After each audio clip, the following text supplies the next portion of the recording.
बहुत बधाई।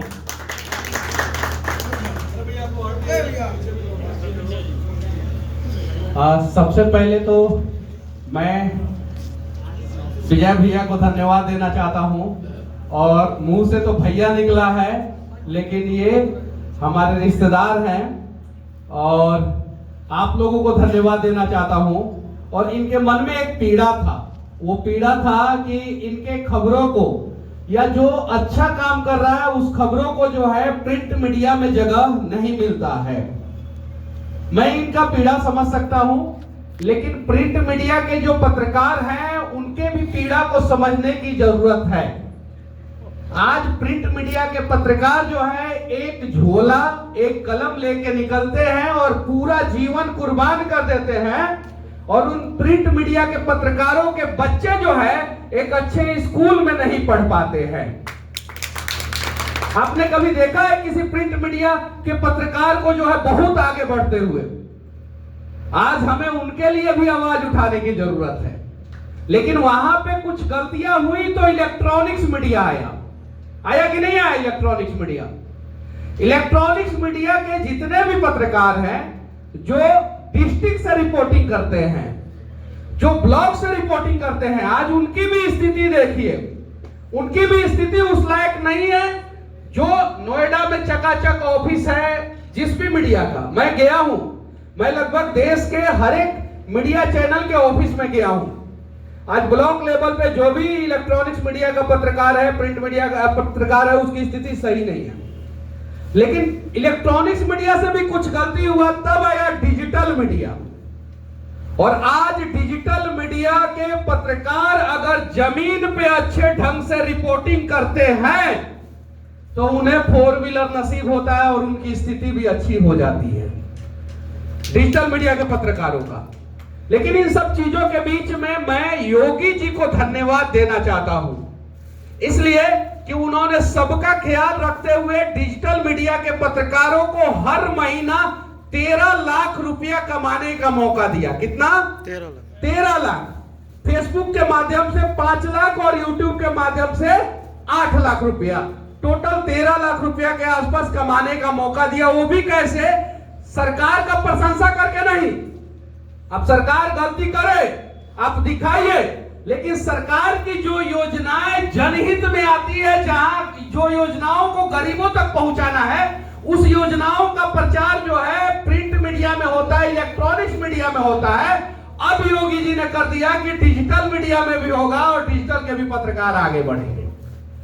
लेकिन मैं योगी जी से एक विनती करना चाहता हूं। योगी जी बातों को सुनते हैं और बहुत जल्द सुनते हैं। हम लोग पत्रकारों के लिए बहुत दिनों से आवाज उठा रहे थे। आज पत्रकारों का लाइफ इंश्योरेंस होना चाहिए सरकार की तरफ से। होना चाहिए कि नहीं होना चाहिए? होना चाहिए। और कम से कम 1 करोड़ रुपया का होना चाहिए। भैया आप बताइए, होना चाहिए कि नहीं होना चाहिए? हर एक पत्रकार का, चाहे वो प्रिंट मीडिया का हो, इलेक्ट्रॉनिक्स मीडिया का हो या डिजिटल मीडिया का पत्रकार, अगर उसका फॉलोअर जो है 1 लाख से ऊपर हो फेसबुक और यूट्यूब पे, उसके परिवार का जो है उसका जो है 1 करोड़ रुपया का इंश्योरेंस होना चाहिए। क्योंकि मोटरसाइकिल से घूमते हैं और जाते हैं कहीं कहीं, जाके खबर निकाल के लेके आते हैं और बाद में दबंग लोग जो है उन पे हमला करा देते हैं। कराते हैं कि नहीं कराते हैं? लेकिन पत्रकार सोचते हैं कि भाई हमारा तो इंश्योरेंस सरकार किया नहीं है, तो कभी कभी चुप भी हो जाते हैं। दबंग का जब फोन आ जाता है तो वीडियो डिलीट भी हो जाता है। होता है कि नहीं होता है? लेकिन सरकार जब इस चीज का ध्यान रखेगा, सरकार इस चीज का ध्यान रखेगा, तो मैं दावे के साथ कहता हूं कि ये पत्रकारिता का कलम जो है इतना ताकतवर हो जाएगा कि लोकतंत्र में किसी को हिम्मत नहीं होगा कि वो भ्रष्टाचार करके दिखा दे। अगर सरकार को भ्रष्टाचार खत्म करना है तो पत्रकारों की सुरक्षा की जिम्मेवारी सरकार को लेना पड़ेगा किसी भी हाल में। और वो नोएडा में बैठे हुए पत्रकारों का नहीं, ये जो ग्राउंड पे पत्रकारिता कर रहे हैं उन लोगों की जिम्मेवारी सरकार को उठानी पड़ेगी। होली मिलन समारोह है और पत्रकार सम्मान समारोह है। कल रात में 12 बजे मैंने विशाल से बोला कि मैं चलूंगा वहां पे। अभी बिहार में चुनाव है और मैं एक राजनीतिक पार्टी से हूं, हमारी ही पार्टी की सरकार है और हम अपनी पार्टी से कह रहे हैं पत्रकारों की सुरक्षा की जिम्मेवारी उठाइए। क्या नहीं कह सकते हैं? और हमारी पार्टी इतनी आजादी देती है, भारतीय जनता पार्टी इतनी आजादी देती है कि आप जनहित के मुद्दों पे जो है बात करके मोदी जी तक बातों को पहुंचा सकते हैं।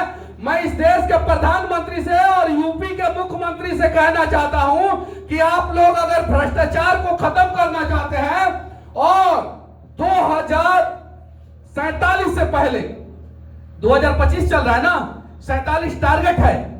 हम लोग डेवलपिंग कंट्री है, विकासशील देश है, विकसित देश यानी डेवलप कंट्री अगर बनना चाहते हैं तो पहला काम सरकार करे कि इस देश के जितने भी पत्रकार हैं उनकी सुरक्षा की जिम्मेवारी उठाए सरकार।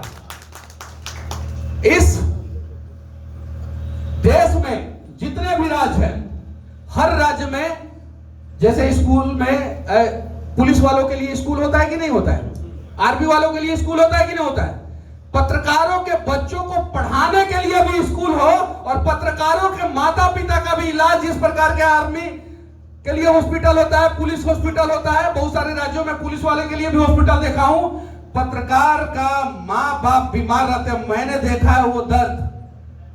मैंने देखा है पटना में एक पत्रकार को मरते हुए, बहुत सारे लोगों के पास मैसेज आया, प्रिंट मीडिया के बहुत बड़े पत्रकार थे, 40 साल तक पत्रकारिता किए। जब मेरे पास मैसेज आया, मैंने पोस्ट किया, उनके खाते में 6 लाख रुपया गया, लेकिन उनको इतनी गंभीर बीमारी हो गई थी कि वो बच नहीं पाए।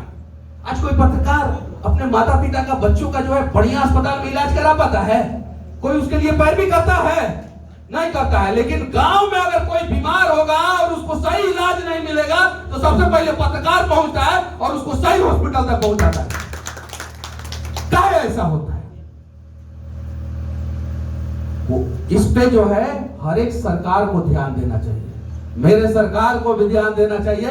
और मैं अपने सरकार योगी जी से कहना चाहता हूं कि पत्रकारों की सुरक्षा की जिम्मेवारी, पत्रकारों का लाइफ इंश्योरेंस, पत्रकारों के बच्चों के पढ़ने की जिम्मेवारी और पत्रकारों के परिवार की जिम्मेवारी उठा लीजिए और यूपी से भ्रष्टाचार को दूर करने की जिम्मेवारी ये पत्रकार उठा लेंगे और 1 ट्रिलियन इकोनॉमी जो है यूपी का हो जाएगा। मैं इस देश के प्रधानमंत्री से भी कहना चाहता हूं कि ये बात मान लीजिए पत्रकारों का, पत्रकारों ने जो है ना जाने इस देश में कितने प्रधानमंत्री बनाए, कितने विधायक बनाए, कितने सांसद बनाए, कितने नेता बनाए, कितने मंत्री बनाए, लेकिन ये पूरा समाज मिलकर एक पत्रकार का स्थिति नहीं बदल पाया। मोदी जी पत्रकारों की स्थिति पे ध्यान दीजिए, जो ग्राउंड रिपोर्टिंग करते हैं, जो करोड़ों रुपया के पैकेज पे स्टूडियो में मुर्गा लड़ाते हैं, उनकी जिम्मेवारी मत लीजिए। जिम्मेवारी यहाँ पे ग्राउंड पे पत्रकारों की लेनी पड़ेगी कि नहीं लेनी पड़ेगी? ये चीजें हैं। जब इन्होंने कहा कि माखन लाल इस कॉलेज में पढ़ते हैं ये, और एशिया का सबसे बड़ा कॉलेज है पत्रकारिता का, और वहां से जब हम लोग पढ़ाई करते हैं और निकलते हैं तो हमें लगता है कि मनीष कश्यप जैसा पत्रकार बनना चाहिए। तो मैं भी जब यहाँ पे आया तो मुझे लगा कि मुझे पत्रकारों के दर्द के बारे में बातें करना चाहिए। उससे पहले मैं ये सब चीजें नहीं सोचा था, लेकिन जब ये मेरे को अपना रोल मॉडल मान रहे हैं तो मुझे यहां पे सच बोलना पड़ेगा। ये चीजें हैं।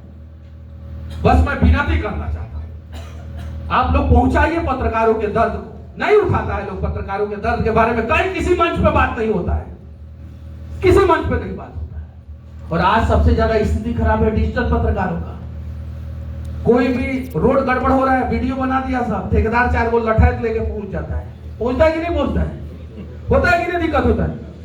विजय भैया मुजफ्फरपुर के एक पत्रकार हैं, अभी उन्होंने सच को दिखा दिया ना वहां पे, तो उन्हें अभी जेल हो गया है। मुजफ्फरपुर बिहार में, वहीं से आया हूं, अभी यहां से वहीं जाऊंगा मैं।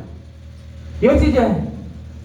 गोली मार दिया गया पत्रकार को, एक पत्रकार को, उनके परिवार वालों को कोई मदद नहीं किया। मैं अपनी मां को भेजा जब मैं जेल में था, जेल में अखबार पढ़ा। तो ये चीजें हैं, हम लोगों को इसके लिए प्रयास करना होगा। बाकी एक और चीज मैं कहना